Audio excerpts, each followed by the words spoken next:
still scheduled. We're live. There we are. Hey, welcome to Carnivore Sunday School. Today is December 14th, 2025. We never say the date. We should say that so that when people refer back, they know which Sunday we are. And we have a special guest today, as we do every week, Erin. And that is not her last name, but she's going to explain why she calls herself Booby Goats. Makes a great discussion. And we're going to talk again about the carnivore diet and everything about it. So we'll do a little introduction where we go clockwise around the screen, and then we'll get to Erin, and she could tell us all about carnivore and her life and her world. Okay, I'll start since I'm up on the top left. I'm John Laspina. I am the Carnivore Teacher Alpha on YouTube. I've been, this January, I will be carnivore 3 full years. I was ketovore 3 full years before that, and keto 1 year before that. So I've been low carb for a long time. Lots of healing going on, some weight loss, just so many things to list in this little brief intro that I don't do it. But I tell you that I'm a retired middle school teacher, and I do this now as my retirement gig. I'm teaching about the carnivore way of eating and how it heals. And when people are ready to find the answer to what ails them and to get healthy, this is a wonderful essential way to eat, I believe. And so that's why I'm on, and why my friends are on as well, to talk about the carnivore diet. So Erin, give us a brief intro, and then we'll come back to you. Hello, everybody. My name is Erin. I have a YouTube channel called Booby Goats, and originally it was going to be about goats, but since I found carnivore, I've been in front of the camera just showing my daily life, what I'm eating, and how I'm able to do the things that I couldn't do before because of carnivore. I can roll around if you want. Oh, sorry. Do we need to talk more about me, or are we doing more of an introduction? Well, that's an intro. We'll come back to you, and then you have the mic for the longest time. But let's go over to Steph. Oh, right. Yeah, me. I'm Stephanie, and I have a YouTube channel at Happy Sexy Health. And I had a massive health transformation. And now with my sister, we help other people to go primal in 21 days. So now over to you, George. Okay, so my name is George. I am 60 years old, based in Bridgewater in Somerset. I'm 6 weeks younger than John, so he's my senior by 6 weeks. I'm a former morbidly obese type 2 diabetic, no longer a type 2 diabetic, and I have returned my body to a state of homeostasis where it seems happy at the same weight as my 18th birthday. So obviously quite pleased with that.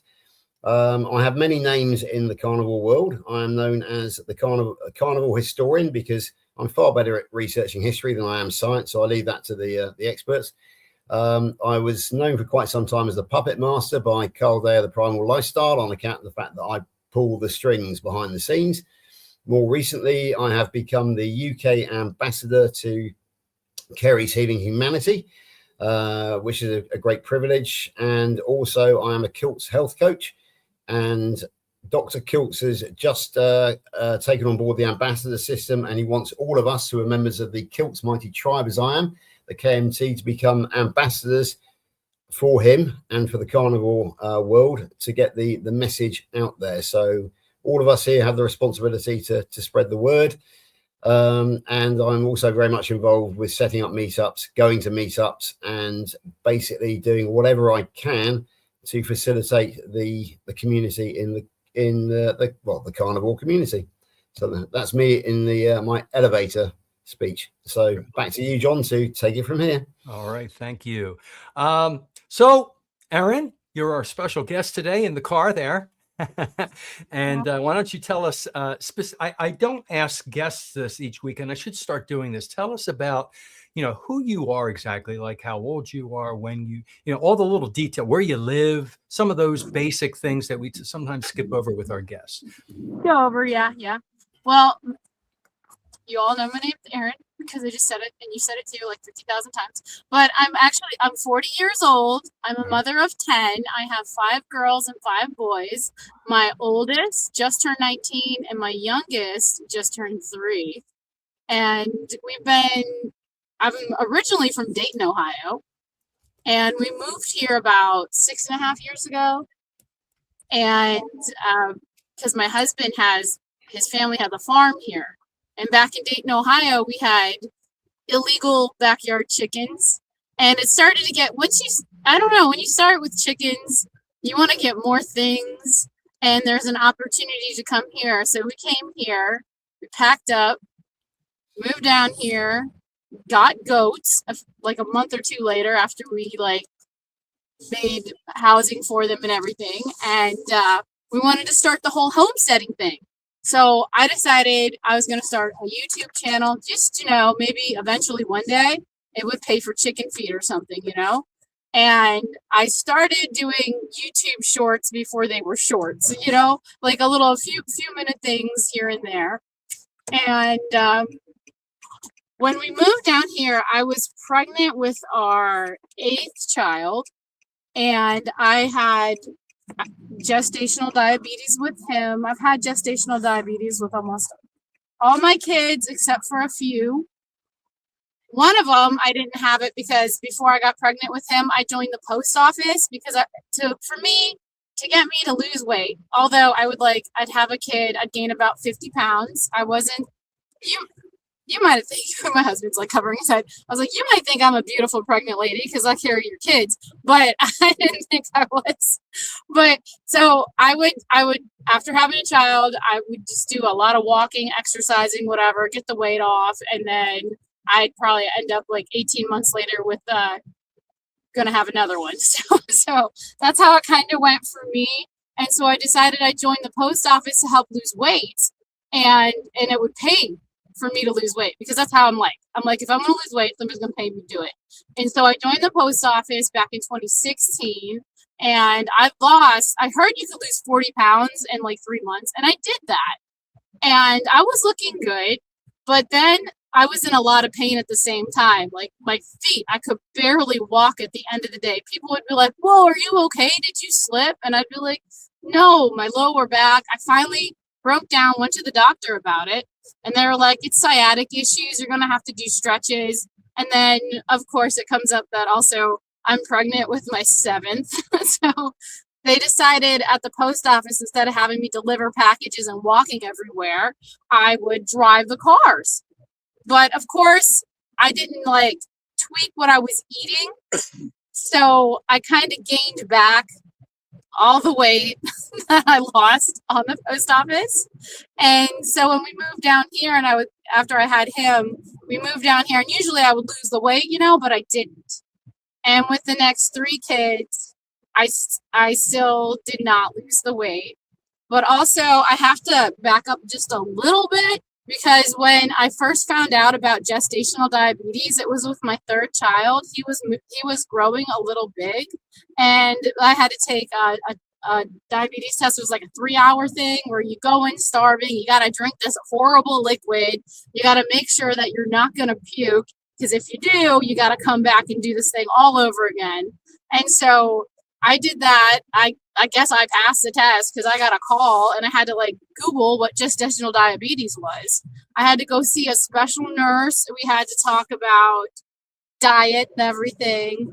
And she'd be like, what are you eating in a day? And so I don't remember what I'm eating the day before or what I ate the day before. So I just had to kind of make up what I normally eat. And I was like, I have a bagel, I have cream cheese. And then she's like, a lot of cream cheese. I would be like, half a bagel, a lot of cream cheese. Yeah, because it's a bagel. And then I would make peanut butter and jelly sandwiches for my daughters. So then I'd be like, I'd have a half a peanut butter and jelly sandwich for lunch. And then for dinner, standard American, protein, vegetable, and starch.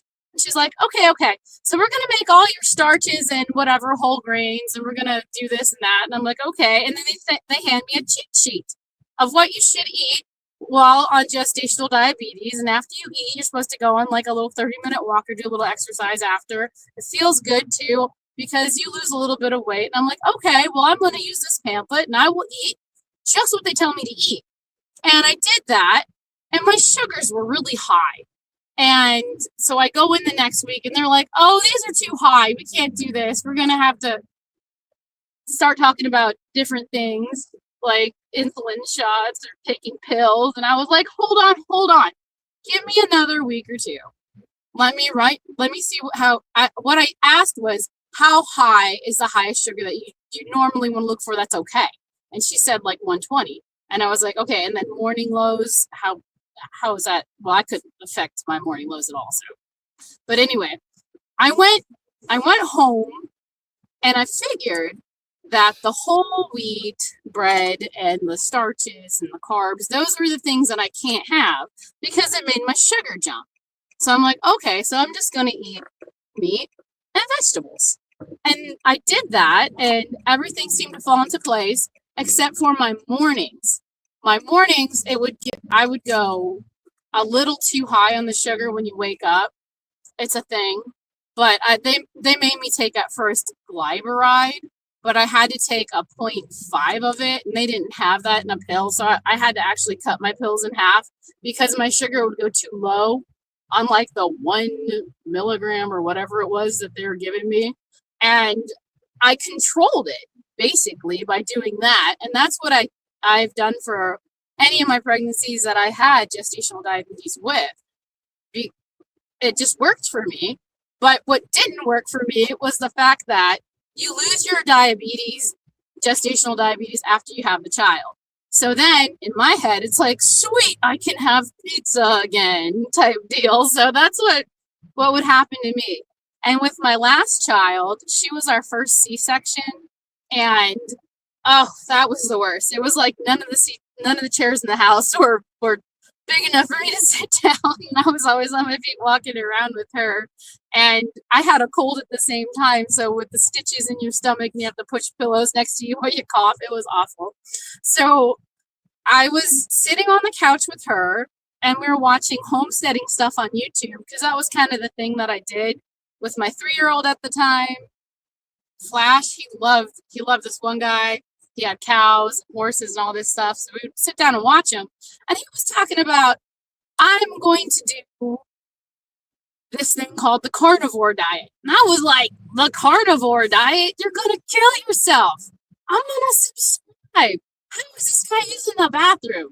What's going to happen to him? I'm excited to learn more type deal. And my phone picked up on it. So I started to get these recommendations for Dr. Berry. And I was like, I'm making fun of this carnivore diet thing. I don't even know what it is. I should watch it so I know what I'm talking about. And I did. And one of his shows about how to do the carnivore diet or what you need for the carnivore diet, he said, wouldn't you like to lose 30 pounds in 30 days? Like doing nothing. It would be super easy. And I was like, you know what? Yeah. It would be super easy to lose some weight in 30 days. So that's when I was like, let me get my pen and paper out. I'm going to write down what I need. All I needed really was some electrolytes, I guess. And that's what I did. And I found Laura Spath, and she had like some kind of like, if you buy Element, you use my code, you get like 15 extra or free pack or something. And I was like, okay, I'll do that. And I ended up having like, one a day for 30 days. So I had 30 days for my salts that I needed. And I've never actually done my research. So this is really funny. So it was March 3rd of 2023. This is when Lent started. And I was like, well, I got to give up something for Lent. So I'm just going to give up alcohol and carbs. It's easy peasy lemon squeezy. And so I did that. And in the first 3 days, I wake up and I'm like, whoa, what is going on? My knees do not hurt. And I was like, oh man, this is great. I'm like 250 pounds and I'm doing squats and things. I'm like, what's going on?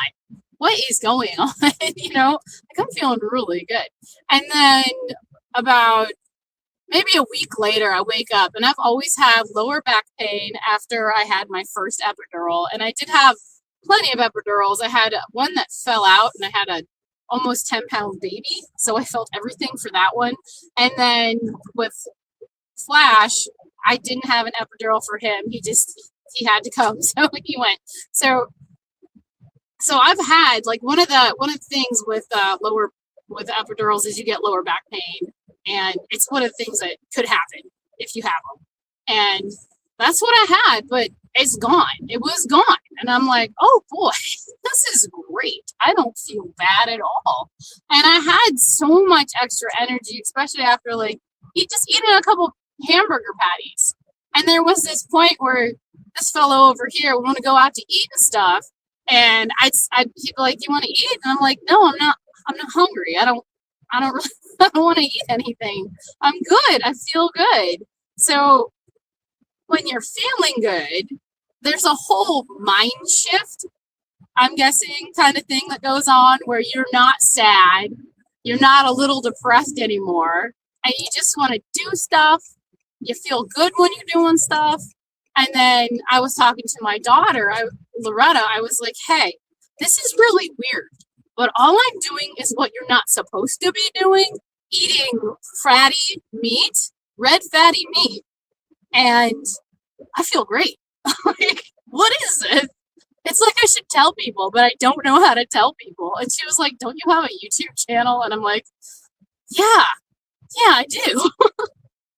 So I decided, since I had this YouTube channel just sitting there, not really doing much with it, I'd get on it and I would just do the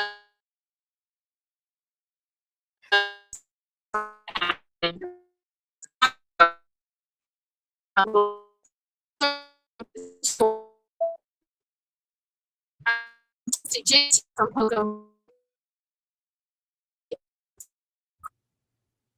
She's frozen. Can Yeah, you guys- we've lost Erin for the moment. It's she Yeah. obviously hit a bad. You're frozen on screen there, and we can't Yeah. hear you. So It'll come back. I'm sure she It'll needs to go come to back. another tower on the road, probably. that's right. Yeah. Oh, that's amazing. She's just that is I can't hear these stories enough. How you don't expect all these wonderful things to happen. You're just expecting to lose a few I just pounds. need to make a public apology to Erin, because I knew dead. she had a very large household. Froze. Well, I didn't realise that all 10 children were actually her own. So, well, that was my first when she first said I'm 40 and I have 10 children. I mean, absolutely. she kept talking and I was hung on that. Yeah, my reason being that I had no idea that she was as old as 40, because I thought that she was only She looks very young. early 30, so I didn't think it possible that she could have 10. So yeah, that's once again the carnivore diet strikes again. It's we I just would not believe that she had already turned 40. So yeah, apologies, but congratulations. Yeah. And we've had a few goats in the comments. Now I saw that. In Jamaica, where my family is from. Oh, Erin's back. In Jamaica, where my family is from, being a goat is like being a stupid person. If you're acting like a goat, it's being really stupid. And goats are hilarious. We'll get But somewhere soon. let's look at this.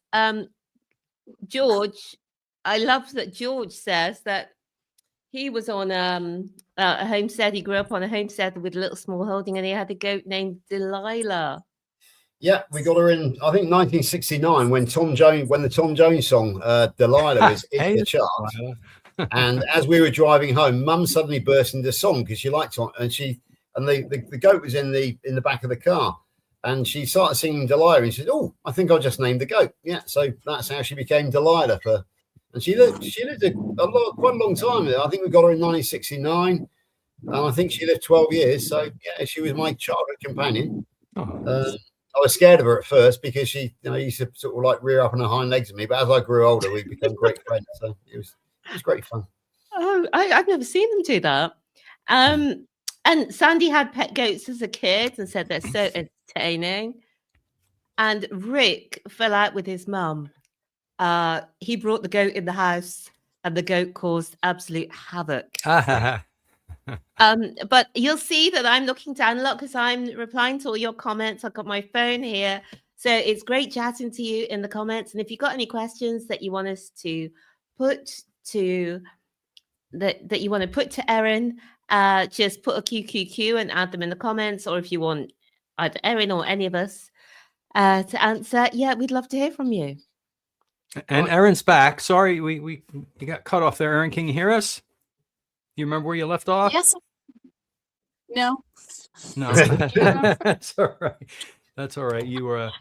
We were commenting when you left that when you said your age, and then you said you have 10 children, and you continued to talk. I don't know about George and Stephanie, but I was hung on that because you look like a 19 or 20-year-old. I mean, you look like a young girl to have 10 kids. Amazing. You look amazing. Thank you. You're I welcome. get that a lot. Yeah, That's because it's the truth, Aaron. it is.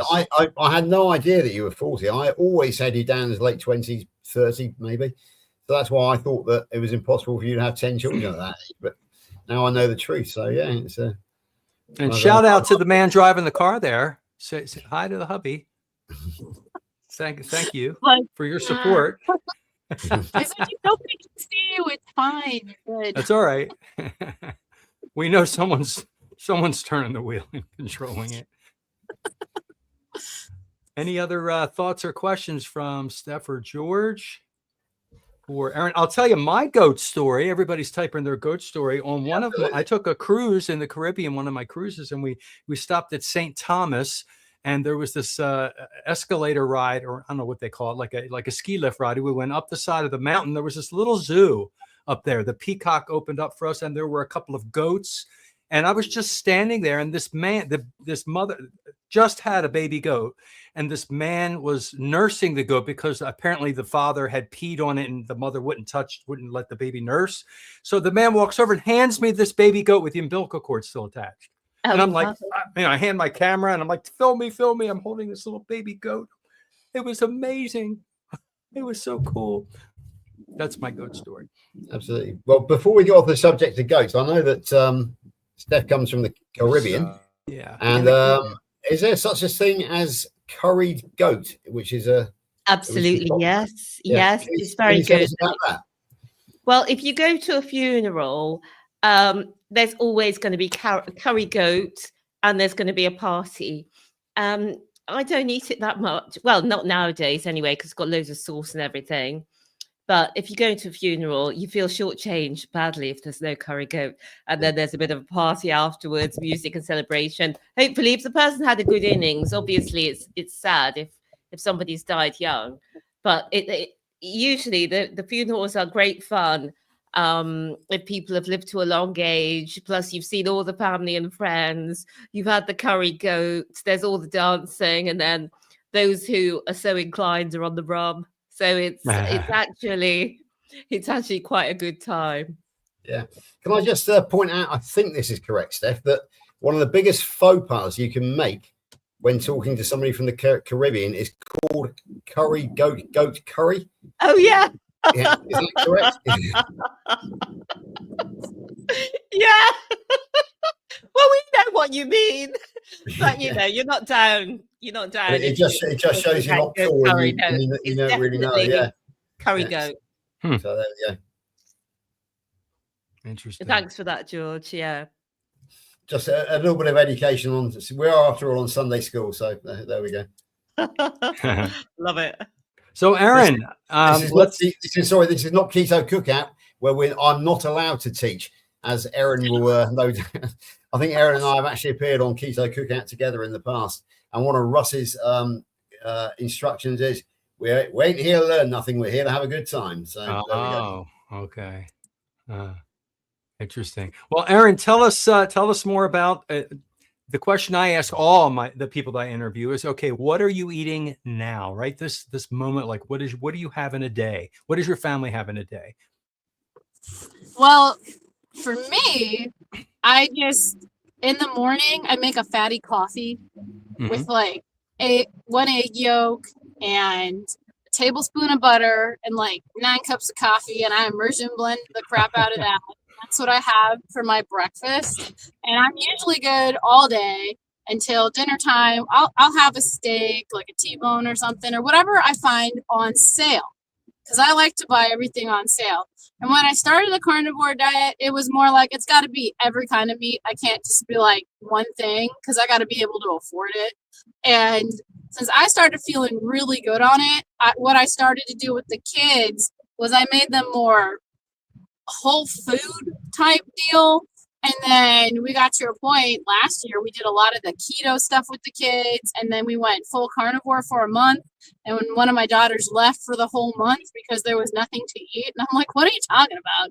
There's burgers all over the place type deal. And she was like, no, I'm not going to do it. Bye. But the rest of the kids didn't mind because, you know, it was like cottage cheese, you could have meat and all that stuff, and, you know, no vegetables. A lot of them are like, yes, awesome. But a lot of them really like cheesy vegetables. So we do that with them.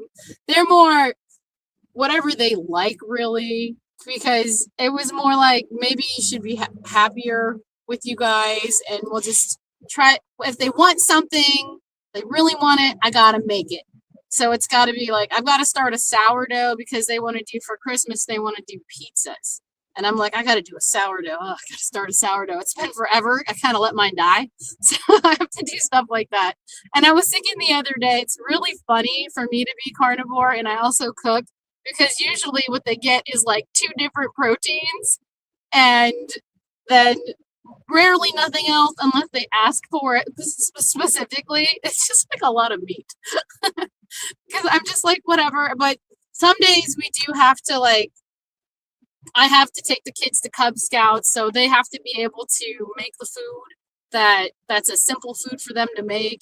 So I have to go out and get, you know, hot dogs, and then they always like chili dogs, so I get the cheese and the chili, and then they complain if they don't have buns, and then I've got to do that. And I'm like, I don't want to make them, but I have to make them because there's nothing safe here, really. It's not fun. I'm like, just eat meat. I do it all the time. And whenever they have complaints or ailments, I'm like, you know what, fix that. And they're all like, don't say carnivore. Don't talk about carnivore. Don't even. They're always doing that to me. Like I say it too much or something. You know what, fix that on me. So we have that. But when we get them and they're not on a sugar, like right now, because of school and stuff, they get sugar from school because candy, and it's holidays that have been going through. It's almost like a downhill spiral for them from Halloween on till Christmas, and then they get to wait until spring to have, because he likes to do the Easter baskets with the candies, and I'm like, look at the Easter basket stuff. They've decided to make more fun toys instead of candy. But when they don't have it, they're great. When they do have it, it's crazy. And I also noticed, like, when I just offer them more bacon, more hard-boiled eggs, have them ready in the fridge, and I quit buying all the like stuff that makes a lot of crumbs. And then every once in a while, when we pick up the stuff that makes crumbs, it's just a bigger mess. It's less mess when you don't deal with the junk. It really is. So they're like, they eat, you know, just kind of what I eat, but I like to add for them some veggies if they ask. That's basically me. But if they're like, we really want spaghetti, because they like spaghetti, it takes me forever. I've got to make the spaghetti. I've got to roll it all out and take it through the machine. That part the kids like. The first part, I teach them how to do it, so then I don't have to do it. But my spaghetti making thing, the extruder part doesn't do the flattening enough, so I've got to be out there with the roller like, this is how to do it. Using all your muscles. Everything it can't just come from a box. I gotta make it, because morally now it stinks in a way, because I know what's the best for you to eat and what'll make you feel the best, and I try to do that with them. But my youngest, that have been with me since I've started carnivore, they eat a lot of meat. They love it. They'll come after me. I have it recorded all the time, because I'm like, I eat my meal last so I can like make a little show for YouTube, and they'll always come up and be like, hey, can I get a piece of that? I'm like, sure. They're always after the food on my plate. I'm like, good, do it, go. So you take your ingredients that you know do not have seed oils and do not have all the added starches, colors, flavors, additives, preservatives, and you're making the whole foods that the kids want. That's not all carnivore, but at least it's your whole food. Then you know what's going in it, and you know how you're cooking it, which is 1,000 times better. Yeah, I'm attributing a lot of my delays in learning and reading to the fact that there were seed oils in all my food. Yeah. And I'm like, because my brain functions way better on carnivore and in ketosis, I was like, son of a gun. This is what I needed my whole life. And then I think about how the hell are everybody driving on the road that are not on Carnivore? Like, how are they, how am I living through it? Like, you watch people drive and you're like, are they even there? They're all on their phones. No, they're not. That's They're scary. not. Yeah, if I can just jump in here, folks. Both Steph and myself live on the motorway corridors. I'm on the M5 and she's on the M4, and we can tell you that basically all the time the motorways are closed because people crash. Ooh. And I think you made a valid point there, to be perfectly honest, Aaron, because people just they're not as spatially aware. Their timings are wrong. Certainly every Friday when people are trying to drive home, I mean, yes, it's just a nightmare. Would you agree, Steph? Yeah, I would. I would. And can I talk about something that's very exciting that's happened? I'm not sure if this is on your channel, Erin, or your channel, John, but it's the first time that I've seen it on one of our lives. But Roy, thanks, has given $50. I saw that. Thank you, Wow. Roy. Wow. Maybe that's so I'm not sure whose channel it's on. But that's lovely. And I've got a few more comments. There was one a really good question for Erin about Yes. her diabetes. If you want to go back and find that one and post it. Great. I'll just talk about Sandy's pet pig Alice, who would visit in the house when she was a kid, because I just love that. But here is the question for you, Erin, from Carnivore Jerry. Does diabetes run in your family? Is it type 1 or type 2? Type 2, I believe that my dad's A1C was a little high, and he started doing carnivore, but I don't know if he had his blood tested or not. But he doesn't look like he'd have a bad A1C score. But he did. I think my grandfather on my fraternal side or grandmother might have had type 2 diabetes. And on my maternal side, my grandmother had it, because I know she did, because she lost her legs to gangrene. So that's what I know so far on that. So it is genetic. So I thought it was genetic too. And then when I started controlling it with diet, I was like, wait a minute. But because I was so spacey and not yet like, I don't know, that carnivore clear, it didn't like click for me that if I just ate this way, I'd be fine. Until I actually did carnivore. It's crazy. Yeah, it is crazy. And there's a couple of other ones. Oh, that's very strange. There's 2 Johns. Oh, crikey. I don't know what's going on. John's got twins. Power gotta activate. Yeah, I don't can know what's- remove one, John. Just let me remove know. one. I don't know why. I Remove the I got right one, bumped though, off please. and I can't yeah. sign back Okay. on. We're on to one. Sorry, I don't know what Yeah, happened. we don't want another incident like we had on Juliet's channel the other day. when she Weird. managed to eliminate Amy, her best friend, when she was trying to hit a troll. But that's a story which we're not going to let Juliet forget in a hurry, are we? Amy. No, definitely not. And she'll be coming on here, so maybe she'll kick one of us out.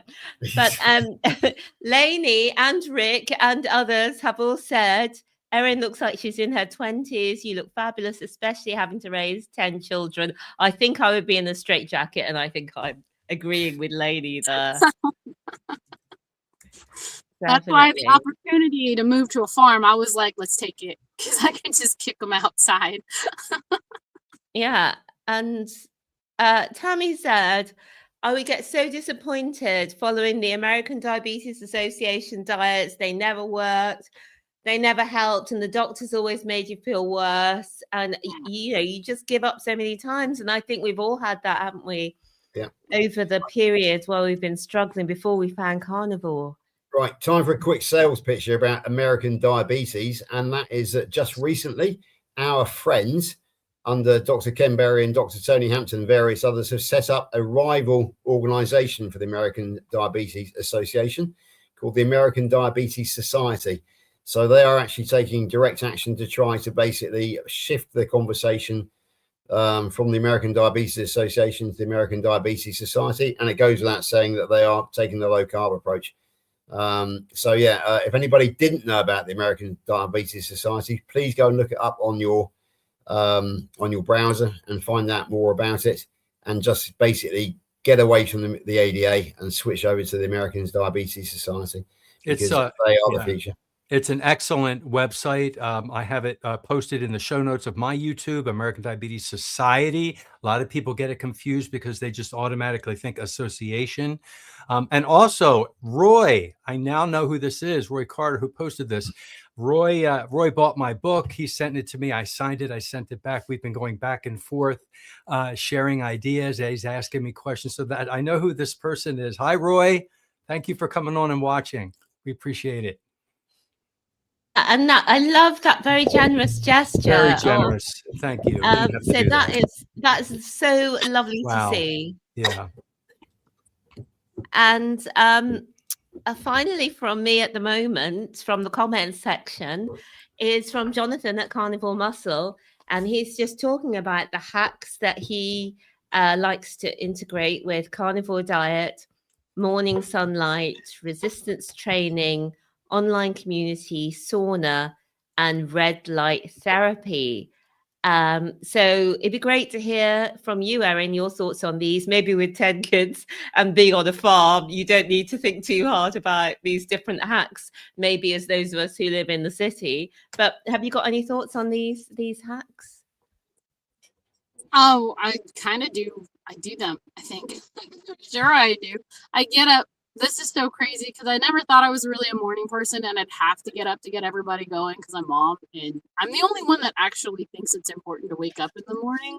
But now I just wake up at 4 or 4:30, and I'm like always up, and I'm walking around, and I'll go outside.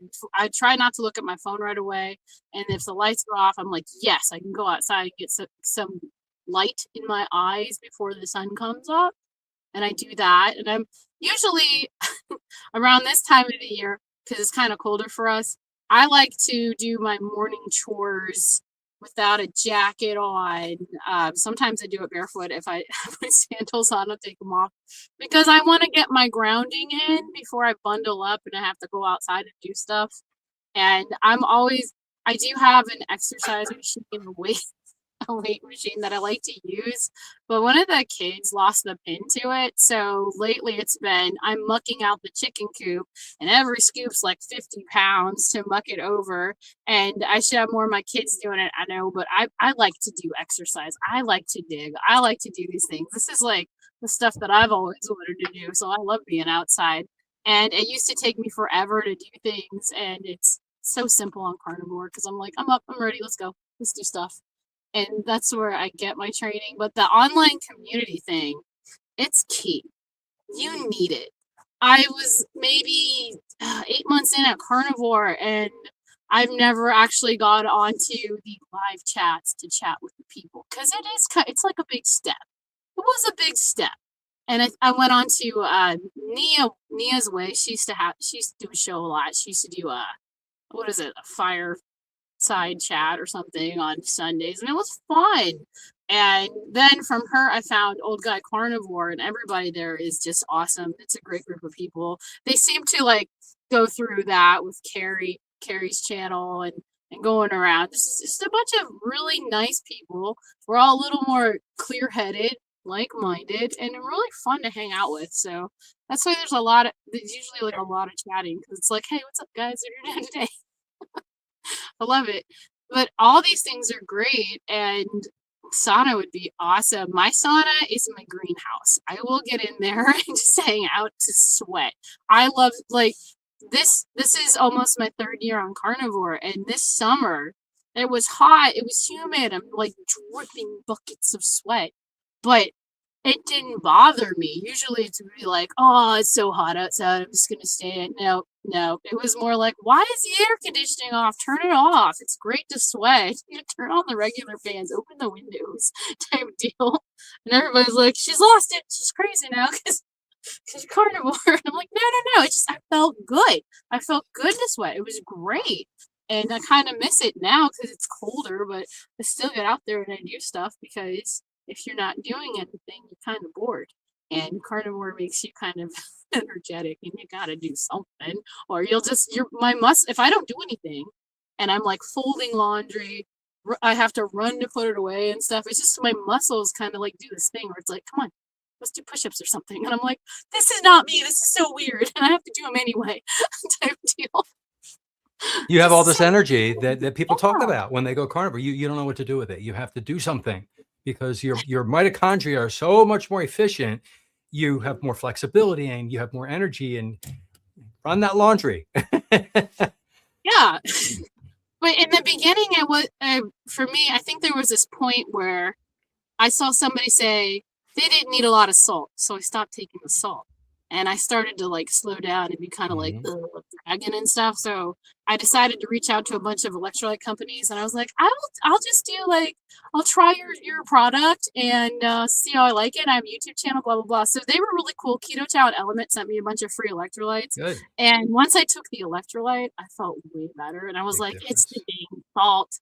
And then everybody started talking about fat. And they're always talking about fat. Somebody's not feeling so great. And I was like, I'm kind of feeling dogged out. Maybe I should do the fat. And that's when I started doing like really fatty coffee. They're adding like bacon grease to the coffee and frothing it and stuff. Because right when I did that and I took a sip of coffee, that woke me up more than the coffee is the fat. It's like you got to have the fat. If you don't have it, you're just like, you're not doing carnivore right. You think you are, but you're not. Not at all. Yeah, fat is where it is at. Yes. 100%. And a lot of us have been fat phobic trained Yes. from decades ago. We're so, cut the fat off. We were fat phobic. My gosh. And So I kind of put on a little weight from doing the fat thing, but I feel really good on the fat. I don't know what to do. yeah, go by how you feel. Yeah. Like, eventually it'll pan out. But I'm just like, if I feel really good, why take it away? If it's good for me. I just want to say, I think you're the passenger, are you not, Erin? I am. Yeah, your husband's driving, because there's quite a few worried people in the comments saying, "Oh, she's driving; it's illegal to drive."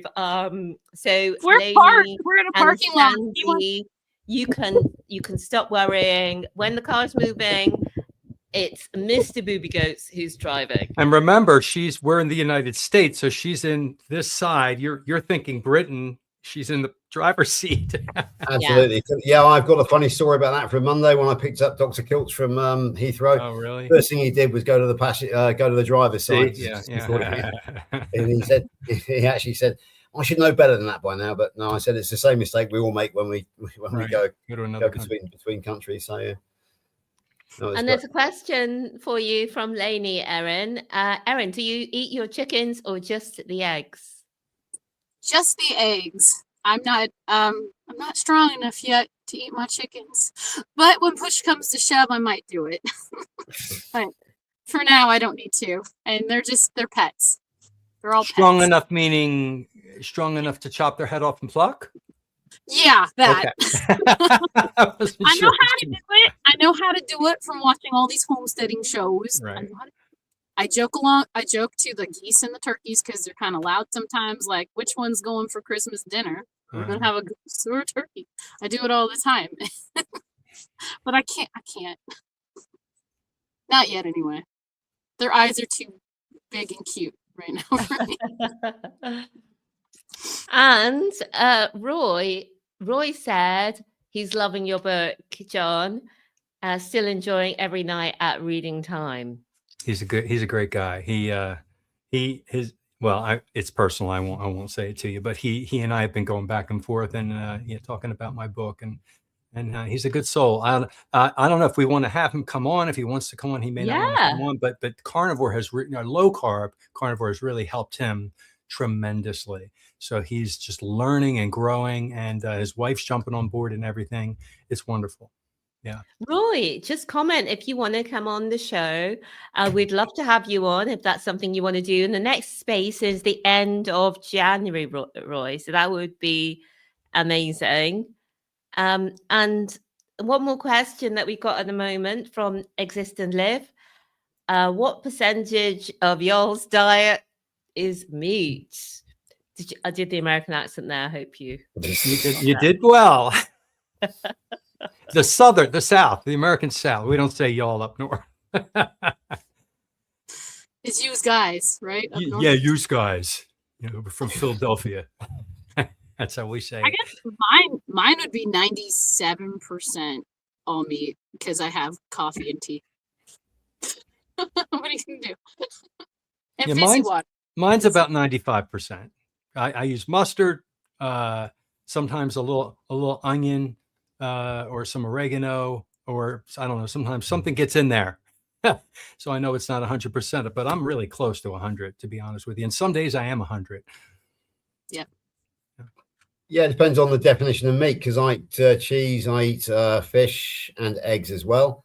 That's one thing carnivore. I do not eat, as in anything which has fiber in it, I have not touched for a long time. I do consume liquid carbs, coffee, cream, and that sort of thing.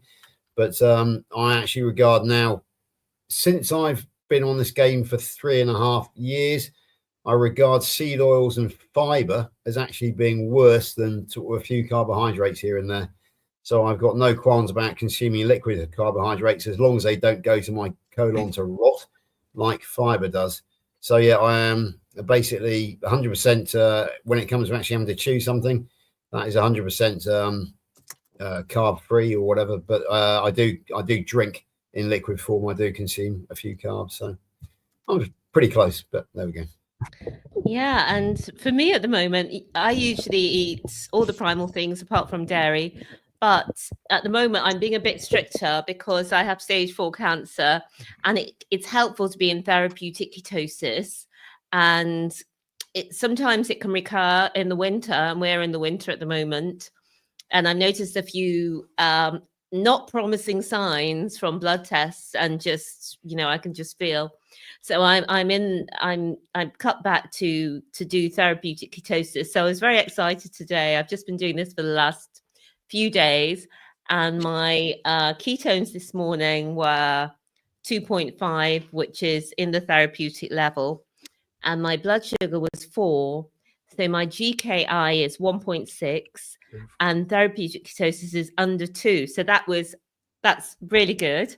And the amount that people can eat and be in therapeutic ketosis will obviously vary person to person, depending on their own metabolism, how healthy they are, how much they weigh, how big they are, all the rest of it, how much exercise they do maybe as well. And but I eat 250 grams of minced beef, and up until today I was having 4 rashers of bacon with it, but I've now run out of bacon. I'm not going to buy any more, so I'll just be having beef and liver. And if I just eat that much per day, it keeps me in this therapeutic state. So I've got Christmas coming up, which usually I stay mainly carnivore over Christmas normally, but I do eat a mountain of food. But I won't be able to do that this year, so it'd be interesting to see how I get on with the whole Christmas thing. Speaking of that, it'd be great to hear what you're all thinking as we head towards the festive season. How do you all approach it? Good question. How about you? Let's start with Erin. Erin, what are you all doing for Christmas?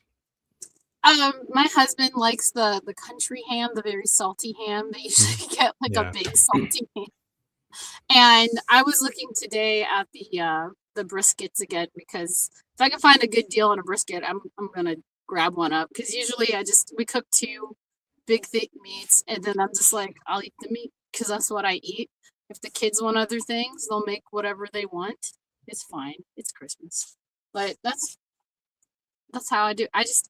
I don't really, since I'm not going anywhere this year, I will just be at home, and it'll just be like how I did Thanksgiving. Thanksgiving, it was a turkey and a brisket, and that was delicious. What is it? That works.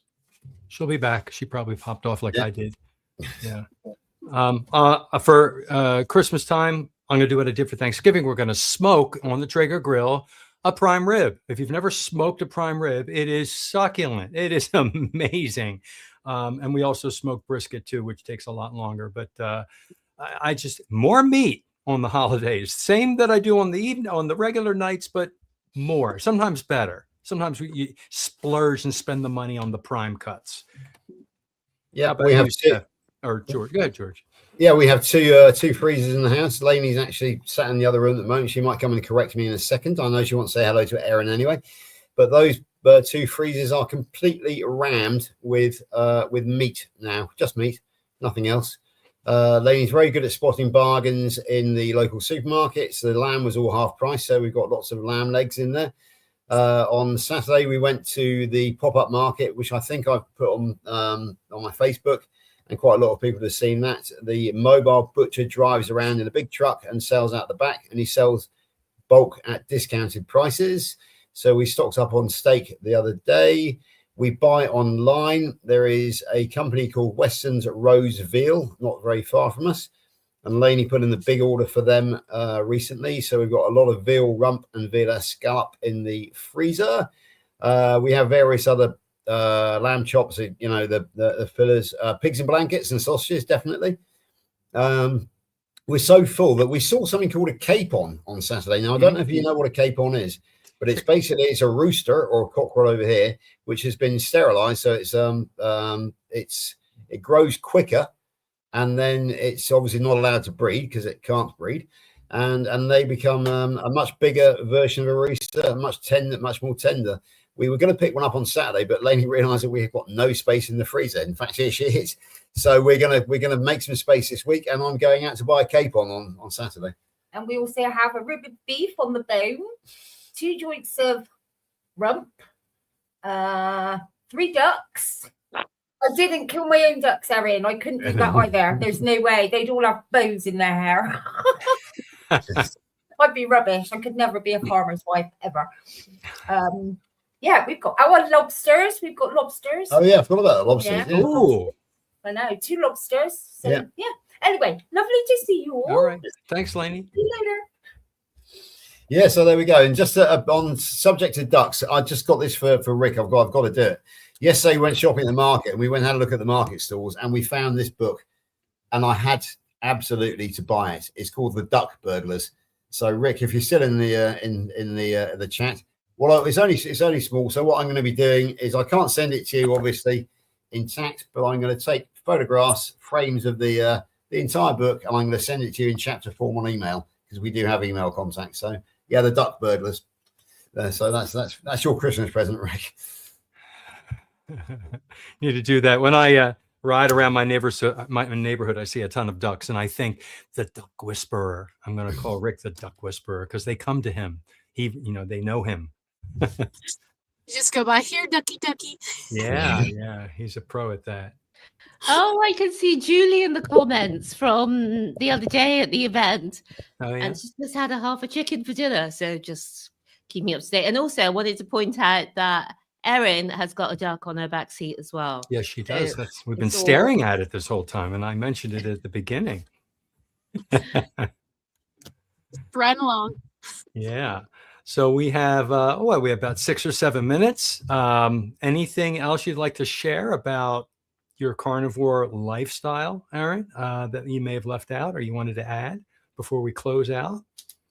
I'll probably think of something 30 minutes later, like, Oh, son of a- I'll jump in on something as well, just on the driving side of things. Now, if I want to go and visit Steph, I've got to jump in the car, and it will take me 55 minutes to an hour to get there. But because a couple of Fridays ago, a friend of mine was trying to do a very similar journey, and she actually gave up after 7 hours because there have been so many crashes. She gave up around the Clevedon area, Steph, around Portishead, up towards that way, so she couldn't get to the bridge.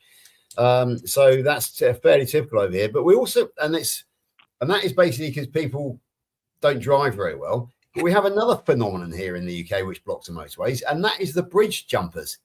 We get about 2 or 3 a month. People who go and stand on the bridge and either actually do jump, or they just threaten to. But of course, they have to close the whole motorway while the people are trying to either talk them down or clean them up off the motorway if they actually do the jumping. And this is a mental health issue. So, it happens so regularly. It just shows how much mental health problems there are out there. And, we in this community, we don't suffer from it. So the knock-on effect of the low carb, the low fat, high carb diet, the high plant diet, is having a massive effect on society. Because obviously people are trying to get to work, they're trying to get to visit their friends, and they can't do it because these people who are mentally disturbed are actually having a real effect on the way that the country runs. So yeah, it's very frustrating for us, but it's a simple fact of life. So there we go. I don't think we have a lot of bridge jumpers, but I'm sure there are some. And we have our traffic jams and we have our crazies, and people don't know how to use their turn signals in the United States or stop at stop signs. Turn on the lights when you're supposed to. Right. It's frustrating. My big pet peeve is the darn cell phones nowadays. You're not supposed to be on them, and everybody's on them while they're driving. You could see them holding them. I don't know why they have to hold them. And the light turns green and nobody goes. And I'm tapping on the horn. I'm like, put the phone away. I'm cursing. Frustrating, but it is what it is. I feel like my speed is so much faster. Like the light turns green and I'm going right away. I have fast responses, and maybe because of my carnivore diet, I don't know if I was this fast before, but everybody needs to be faster. I was like the other night, you put, because I'm out in the country at night, you put your brights on to see. I don't do that anymore. I kind of forget to do it because I can see just you see fine. Better. Yeah. I don't wear sunglasses anymore. Yeah. I don't need them. I love the sun. Yeah. I love it. It feels so good. It does. And we need that we need the signals in our eyes for our circadian rhythm, when it rises, when it sets, all that stuff. All right, we're at the top of the hour. Shall we do our close out? Can I just acknowledge Wendy, who suggested that I do a storytelling of the duck burglars, and actually read it out loud on my channel and just show each page. Do it, George, like an elementary school teacher. We've had a request, so I will get around to doing that.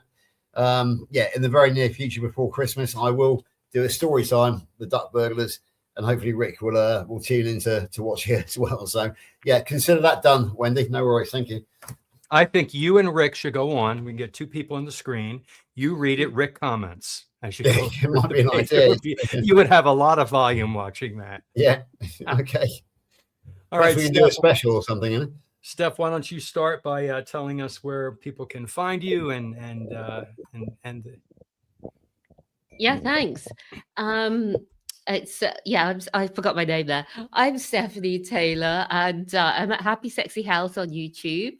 If you're not subscribing, it'd be great to see you over there. And we share lots of stories about people who are starting, we call it primal eating. Some of them are carnivore, some of them are ketovore. And it's great stories from, it's amazing stories, because when you first start, that's when you have your biggest wins, isn't it? And people are really shocked and they can't believe it, like you guys were saying in the comments. And yeah, that's it from me. It was great talking to you all in the comments and getting to know you. I love all the chat. And so that's why you saw me looking down at my phone to make the comments during our talk tonight. And now I'm going to pass it over to George. Okay, so my name is George Goodenough. My channel is good enough for you. It's very undeveloped as yet. I do use it as a news platform, and apparently I'm going to use it as a storytelling platform as well, which will be fun. I'm also on Facebook under my own name. You won't miss me because it's I'm wearing a cap in my profile photograph. And the standing joke within the community at the moment is, where can you find me? And everybody says George is everywhere, because either I'm on a panel show like this live, or I'm in the chat with as many people as I possibly can. For example, myself and Jonathan were on with DC this morning. You can find me nearly every morning, work allowing, in Dr. Kilt's 6 a.m. And then shortly after that, I get an hour break, and then I'm on with Erin in the chat if I possibly can. But where I'm working, I sometimes have a difficult connection, but I usually manage to drop in for at least 10 minutes. And then in the evenings as well, yeah, you'll find me pretty much everywhere. Anywhere the KMT goes and Healing Humanity goes, you'll find me there. Thank you. And you can find me, Booby Goats, on YouTube. I also have an Instagram, but I think it's like connected. If you go to my YouTube page, if you want to find it, you can. And if you like chaos, animals, kids, no, that's just chaos. If you like chaos, subscribe. And meat. Animals, 10 children and animals. It has to be fascinating. All right. Thank you. And I'm a carnivore teacher. I'm on YouTube and all the other social media sites. Put a lesson out every day. We come here on Sunday. I do a few interviews. I published a few books. I did it one particular, I put a video out every day, and the one that came out about 7 days ago, and I don't know why, hit 80,000 views. Like it skyrocketed. Just this one video. Apparently, everybody wanted to hear about the difference between ruminant animals and monogastric animals. If you check out my YouTube channel, you'll see that the views just exploded on that one. So I never know what's going to do it, but I'd make a lesson every day teaching something that I learned to the carnivore community. So check that out. All right, that's it. Thank you all so much for coming. Who's coming on next week, Steph? George. That will be Robin Heron, Carnivorous Grammar. Oh, Robin. Oh, I love From Robin. my favourite named town in the whole of this state, which is Kalamazoo, because I remember a song where there was a cat called Kalamazoo. So yeah, I've actually, to be honest with you, John, this is Robin's second time round because she was one of our very first guests. She was Carnivorous Grandma. Absolutely, and so she was on with Dawn, my friend from down in Southern California. So this is Robin's second time round, but she'll have the limelight to herself next week. And then, as a matter of interest, that's the 21st. The night before, give a big shout out to me because I shall be on with Robin, giving her an interview on her channel. So, it's going to be great fun. It really will be. And then, of course, the following week we have the legend himself, which is Dr. Kiltz on the Christmas special. So it's all very exciting coming up on Carnivore Sunday School. John, would you ever have imagined when we started back in June where we would get to with this? This has really gone in an amazing direction, and I'm excited. I look forward to this every Sunday. This is so much fun. Erin, thank you so much for joining us. This was really great. Thank your husband for driving. And stick around for the after show party because that's when we break out the pizza, the chips, and the beer and the wine. I love it. All right. Bye.